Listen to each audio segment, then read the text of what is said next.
3장 1단 정지. 내 마음의 문은 내가 주인공이다. 전쟁의 소용돌이 속에서 가장 위험한 장수는 적의 움직임에 즉각적으로 반응하는 장수입니다. 손자병법에서는 이를 분노의 치밀어 앞뒤 가리지 않고 성을 공격하는 부전이라 하며 경계했습니다. 외부 자극이 당신의 마음 문을 두드리는 순간 당신에게 필요한 것은 대항이 아니라 멈춤입니다. 챕터 3에서는 폭풍처럼 몰아치는 감정의 파도 앞에서 어떻게 문고리를 꽉 쥐고 일시 정지할 수 있는지 그 전략적 중단에 대해 다룹니다. 부동여산의 지혜. 손자병법 군쟁편에는 이런 명언이 있습니다. 군대는 질풍처럼 빠르게 움직여야 할 때도 있지만 산처럼 무겁게 머물러야 할 때도 있다. 이를 부동여산이라고 합니다. 외부에서 분노의 화살이 날아오고 비난의 함성이 들릴 때 당신의 마음이 산처럼 움직이지 않는다면 적은 결코 당신의 성 안으로 들어올 수 없습니다. 산은 아무리 강한 바람이 불어도 흔들리지 않습니다. 바람이 아무리 거세게 불어도 산은 그대로입니다. 바람이 지나가면 다시 고요해집니다. 당신의 마음도 그래야 합니다. 누군가의 비난이라는 바람이 불어와도 당신은 산처럼 그 자리에 있어야 합니다. 바람에 흔들려 이리저리 옮겨다니면 당신은 더 이상 산이 아니라 먼지에 불과합니다. 일단 정지한다는 것은 무능력이 아니라 적의 공세를 무력화시키는 가장 강력한 방어 전략입니다. 전쟁에서 가장 두려운 적은 반응하지 않는 적입니다. 왜냐하면 반응하지 않으면 허점을 찾을 수 없기 때문입니다. 당신이 즉각 반응하면 상대방은 당신의 약점을 파악하고 다음 공격을 준비할 수 있습니다. 그러나 당신이 멈추고 반응하지 않으면 상대방은 어떻게 공격해야 할지 몰라 당황하게 됩니다. 데카르트적 회의의 순간. 철학자 데카르트는 방법소설에서 명석하고 판명하게 인식되지 않는 것은 결코 참된 것으로 받아들이지 말라고 했습니다. 외부 자극이 당신을 괴롭힐 때 그 자극은 대부분 과장되어 있거나 왜곡되어 있습니다. 상대방이 던진 날카로운 말 한마디가 곧바로 나의 본질을 훼손할 것 같은 공포는 착각입니다. 이때 데카르트적 회의가 필요합니다. 잠깐, 저 말이 정말 사실인가? 저 비난이 내 존재를 규정할 수 있는가? 라고 스스로 질문하며 멈추는 것입니다. 멈추는 순간 자극은 분석의 대상으로 격화됩니다. 더 이상 나를 덮치는 감정의 쓰나미가 아니라 내가 관찰할 수 있는 하나의 대상이 됩니다. 예를 들어 누군가 당신에게 넌 정말 이기적이야 라고 말했다고 합시다. 즉각적인 반응은 아, 나는 이기적인 사람이구나 라는 자책이거나 너나 잘하세요 라는 반격일 것입니다. 그러나 데카르트적 회의를 적용하면 어떨까요? 잠깐, 이 말이 사실인가? 내가 항상 이기적으로만 행동했던가? 아니면 지금 이 사람이 화가 나서 하는 말인가? 이기적이라는 기준은 무엇인가? 이렇게 질문하는 순간 당신은 그 말의 진위를 판단할 수 있는 객관적 거리를 확보하게 됩니다. 정서적 일시정지의 기술. 심리학에서는 이를 정서적 일시정지 혹은 인지적 간극이라고 부릅니다. 자극이 들어오는 입구와 내 마음의 안방 사이에 전주실을 만드는 과정입니다. 이 전주실에서 당신은 자극을 걸러내고 분석하고 받아들일지 말지를 결정할 수 있습니다. 자극이 문을 두드리면 즉시 열어주는 것이 아니라 문틈으로 상대의 정체를 확인합니다. 누구십니까? 어째서 오셨습니까? 당신을 들여보내면 나에게 어떤 일이 일어납니까? 이 질문들에 대한 답이 명확해질 때까지 문을 열지 않는 것입니다. 마키아벨리의 군주론에 따르면 현명한 군주는 신민들이 자신을 어떻게 생각하는지에 일희일비하지 않고 오직 국가의 보존이라는 대업에 집중합니다. 당신의 대업은 내면의 평화입니다. 자극이 문을 두드리는 순간 당신은 문고리를 잡고 선언해야 합니다. 지금 이 자극을 들여보낼지 말지는 오로지 군주인 내가 결정한다라고 말입니다. 이익 없는 전쟁은 치르지 말라. 손자병법은 또한 말합니다. 이익이 보이지 않으면 움직이지 말고 얻는 것이 없으면 군대를 쓰지 말며 위태롭지 않으면 싸우지 말라. 감정적인 반응은 인생이라는 전쟁터에서 가장 큰 비용이 발생하는 군사 행동입니다. 화를 내는 데는 막대한 에너지가 소비됩니다. 심장 박동이 빨라지고 혈압이 오르고 스트레스 호르몬이 분비됩니다. 슬픔에 잠기는 데는 귀중한 시간이 낭비됩니다. 아무것도 할 수 없이 그저 괴로워하며 시간을 보냅니다.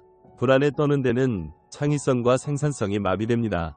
아무리 좋은 아이디어도 불안 앞에서는 실행되지 못합니다. 외부 자극에 즉각 반응하는 것은 아무런 이득도 없는 전투에 전 재산을 쏟아붓는 도박사와 같습니다. 당신은 그 도박에서 이긴 적이 있습니까? 화를 내서 상황이 좋아진 적이 있습니까? 슬퍼해서 일이 해결된 적이 있습니까? 아마 대부분의 경우 그 반대였을 것입니다. 문고리를 잡고 멈추십시오. 이 감정에 대응해서 나에게 남는 이득이 무엇인지 계산할 시간을 버는 것입니다. 만약 이득이 없다면 반응하지 않는 것이 최선의 선택입니다.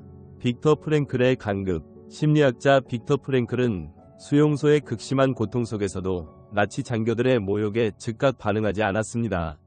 그는 장교들이 자신의 육체는 구속할 수 있어도 그 자극에 어떻게 반응할지를 결정하는 자신의 내면적 공간만큼은 침범할 수 없음을 알았습니다. 프랭클은 말합니다. 자극과 반응 사이에는 간극이 있다. 그 간극에 인간의 자유와 성장이 존재한다. 이 간극이 바로 우리가 말하는 정서적 일시정지의 공간입니다. 외부의 자극이 들어오고 당신이 반응하기까지의 그 짧은 순간에 당신의 모든 자유가 담겨 있습니다. 대부분의 사람들은 이 간극의 존재조차 모릅니다. 자극이 들어오면 즉시 반응합니다. 마치 로봇처럼, 조건반사처럼 말입니다. 그러나 인간은 로봇이 아닙니다. 우리에게는 선택할 수 있는 자유가 있습니다. 그 자유를 행사하는 순간이 바로 이 간극입니다. 당신이 문고리를 잡고 멈추는 그 0.5초 혹은 5초의 시간이 바로 당신의 존엄성이 살아 숨쉬는 성력입니다.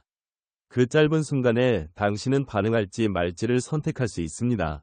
그리고 그 선택이 당신의 인생을 결정합니다. 결단은 관찰 후에. 군주론에서 마키아벨리는 군주가 가져야 할 최고의 미덕 중 하나로 운명의 여신을 다스리는 결단력을 꼽았습니다. 하지만 그 결단은 반드시 냉철한 관찰 후에 나와야 합니다. 자극이 폭풍처럼 밀려올 때 그 흐름에 휩쓸려 문을 열어버리는 것은 결단이 아니라 포기입니다. 잠시 멈추어 서서 폭풍의 눈을 바라보십시오. 소리는 요란하지만 실제로 내 성벽을 부술 힘은 없다는 것을 깨닫게 될 것입니다. 태풍이 불 때 가장 안전한 곳은 오히려 태풍의 중심, 즉 눈입니다. 폭풍우가 가장 심할 때 그 중심은 의외로 고요합니다. 당신이 멈추어 서서 바라볼 때 당신은 그 고요한 중심에 서게 됩니다. 손자병법 시계편에서는 전쟁의 승패는 묘산, 즉 조정에서 미리 계산해보는 계획에서 결정된다고 했습니다. 묘산이 많은 자는 이기고 묘산이 적은 자는 진다고 했습니다. 외부 자극에 대해 정지하고 생각하는 시간은 바로 당신의 묘산 시간입니다. 이 정보를 처리하는 것이 내 인생에 도움이 되는가? 이 사람의 감정을 내가 대신 짊어질 가치가 있는가? 이 냉정한 계산이 끝날 때까지 문고리를 돌려서는 안 됩니다. 반응하지 않는 것이 이기는 것이다. 우리는 흔히 반응하지 않는 것을 지는 것이라고 착각합니다. 누군가 나를 공격하는데 가만히 있으면 내가 진 것 같고 뭔가 해야 할 것 같은 강박에 시달립니다. 하지만 손자병법의 진리는 다릅니다. 진정한 승리는 싸우지 않고 적을 굴복시키는 것입니다. 당신이 자극에 반응하지 않고 고요히 문고리를 잡고 있을 때 자극을 던진 상대는 오히려 당황하게 됩니다. 그들은 당신의 반응을 예상하고 공격했습니다. 당신이 화를 내거나 울거나 변명하거나 할 것이라고 기대했습니다. 그런데 당신이 아무 반응도 하지 않자 그들의 전략은 무너집니다. 반응이라는 먹잇감이 사라진 공격은 허공을 가르다 스스로 소멸합니다. 이것이 바로 공격자를 무력화시키는 고도의 심리전입니다. 당신은 아무것도 하지 않았지만 상대방은 이미 패배했습니다. 왜냐하면 그들의 공격 목적이 당신을 흔드는 것이었는데 당신은 흔들리지 않았기 때문입니다. 감각과 이성의 분리. 데카르트가 육체라는 기계와 정신이라는 조종자를 구분했듯이 당신도 외부 자극을 수용하는 당신의 감각기관과 그것을 판단하는 당신의 이성을 분리하십시오. 귀로 비난이 들리고 가슴이 두근거리는 것은 기계적인 반응일 뿐입니다. 하지만 그 문을 열어 영혼까지 오염시킬지는 조종자인 당신의 이성이 결정합니다. 우리의 감각기관은 항상 열려 있습니다. 귀는 항상 소리를 듣고 눈은 항상 이미지를 봅니다. 이것은 우리가 통제할 수 없는 부분입니다. 그러나 그 정보를 어떻게 처리할지는 우리가 결정할 수 있습니다. 듣는 것과 믿는 것은 다릅니다. 보는 것과 받아들이는 것은 다릅니다. 누군가 당신에게 넌 바보야 라고 말했다고 합시다. 당신의 귀는 그 말을 들었습니다. 이것은 막을 수 없습니다. 그러나 당신의 이성은 나는 바보가 아니다. 나는 여러 가지 일을 할 수 있는 능력이 있다. 라고 판단할 수 있습니다. 그리고 그 판단에 따라 행동할 수 있습니다. 문고리를 잡은 당신의 손에 힘을 주십시오. 그 손은 당신의 자아를 지키는 최후의 보루입니다. 라벨링의 힘. 자극이 올 때 즉시 멈추는 가장 강력한 도구는 라벨링, 즉 이름 붙이기입니다. 마음의 상태를 객관적인 단어로 부르는 순간 반응은 멈춥니다. 자극이 문을 두드리면 즉시 열지 말고 문틈으로 저 자극의 정체가 무엇인지 이름을 붙이십시오.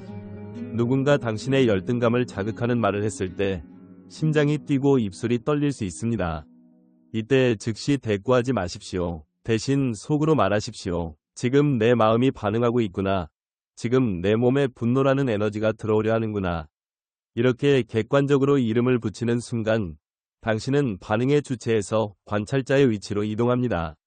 관찰자가 되면 당신은 더 이상 그 감정에 휩쓸리지 않습니다. 감정은 당신의 일부가 아니라 당신이 관찰하는 대상이 됩니다. 분노는 나가 아니라 지금 내 안에 있는 감정입니다. 슬픔은 나가 아니라 지금 경험하는 기분입니다. 이렇게 객관화하면 감정의 파도가 당신을 덮치는 것이 아니라 당신이 감정의 파도를 바라보게 됩니다. 데카르트가 나는 생각한다 고로 존재한다 라고 했듯 당신은 관찰한다 고로 휘둘리지 않는다 위 상태가 됩니다. 문고리를 잡은 손에 힘을 주고 그 자극이 문 밖에서 서성이다 사라지게 두십시오. 멈춤의 의미. 이 멈춤의 단계에서 당신은 비로소 깨닫게 됩니다. 내가 지금까지 얼마나 무의미한 자극들에 내 인생의 소중한 페이지들을 내어주었는지를 말입니다. 문 밖에서 들리는 아우성은 그저 소음일 뿐입니다. 내가 문을 열어 그것을 고통이라는 이름의 손님으로 맞이하지 않는 한 그것은 결코 내 안에 머물 수 없습니다. 지금까지 당신은 매일같이 수많은 손님들을 맞이했습니다. 분노라는 손님, 슬픔이라는 손님, 불안이라는 손님, 질투라는 손님. 그들은 문을 두드리자마자 당신이 열어주었고 당신의 안방에 들어와 마음껏 난장판을 만들었습니다. 그리고 당신은 그들을 내쫓지도 못한 채 그들과 함께 살아야 했습니다. 그러나 이제 당신은 압니다. 문을 열지 않으면 그들은 들어올 수 없다는 것을. 그들이 아무리 소리쳐도 아무리 문을 두드려도 당신이 열지 않으면 그들은 영원히 문 밖에 머물 수밖에 없다는 것을. 이제 정지하십시오. 그리고 문고리를 잡은 당신의 권위를 느끼십시오. 당신은 지금 이 순간 감정의 노예에서 내면의 군주로 복권되고 있습니다. 외부의 변화는 당신의 것이 아닙니다. 당신의 것은 오직 그 변화를 바라보는 당신의 고요한 시선뿐입니다. 일상에서의 적용. 이 멈춤의 기술을 일상에서 어떻게 적용할 수 있을까요? 몇 가지 구체적인 예를 들어보겠습니다. 첫째, 누군가 당신에게 불쾌한 말을 했을 때입니다. 즉시 반응하려는 충동을 느끼면 깊게 숨을 들이쉬고 속으로 지금 나는 반응하려 하고 있다 라고 라벨링하십시오. 그리고 3초간 멈추십시오. 그 3초 동안 생각하십시오. 이 말에 반응하는 것이 나에게 이득이 될까? 아니면 그냥 무시하는 것이 나을까? 대부분의 경우 무시하는 것이 더 이득임을 깨닫게 될 것입니다. 둘째, 과거의 상처가 떠오를 때입니다. 갑자기 몇 년 전의 실수가 생각나며 자책감이 밀려옵니다. 이때도 멈추십시오. 지금 나는 과거의 기억에 반응하고 있다. 그러나 그 기억은 이미 지나간 일이다. 지금 이 순간 나는 안전하다 라고 스스로에게 말하십시오. 그리고 그 기억이 지나가도록 두십시오. 셋째, 미래에 대한 불안이 엄습할 때입니다. 만약 이런 일이 일어나면 어쩌지? 라는 생각이 들기 시작하면 즉시 멈추십시오. 지금 나는 미래에 대한 상상에 반응하고 있다. 그러나 그 미래는 아직 오지 않았다. 지금 이 순간 나는 할 수 있는 일을 하고 있다 라고 말하십시오. 이렇게 멈추는 연습을 반복하면 점점 더 자동적으로 반응하지 않게 됩니다. 처음에는 의식적으로 노력해야 하지만 나중에는 습관이 되어 자연스럽게 멈출 수 있습니다. 멈춤의 결과. 이 멈춤의 기술을 익히면 어떤 변화가 일어날까요? 첫째, 당신의 감정이 안정됩니다. 즉각 반응하지 않으니 감정의 기복이 줄어듭니다. 둘째, 당신의 관계가 개선됩니다. 충동적인 말과 행동이 줄어들어 타인과의 갈등이 감소합니다. 셋째, 당신의 자존감이 높아집니다. 스스로를 통제할 수 있다는 느낌이 자신감을 줍니다.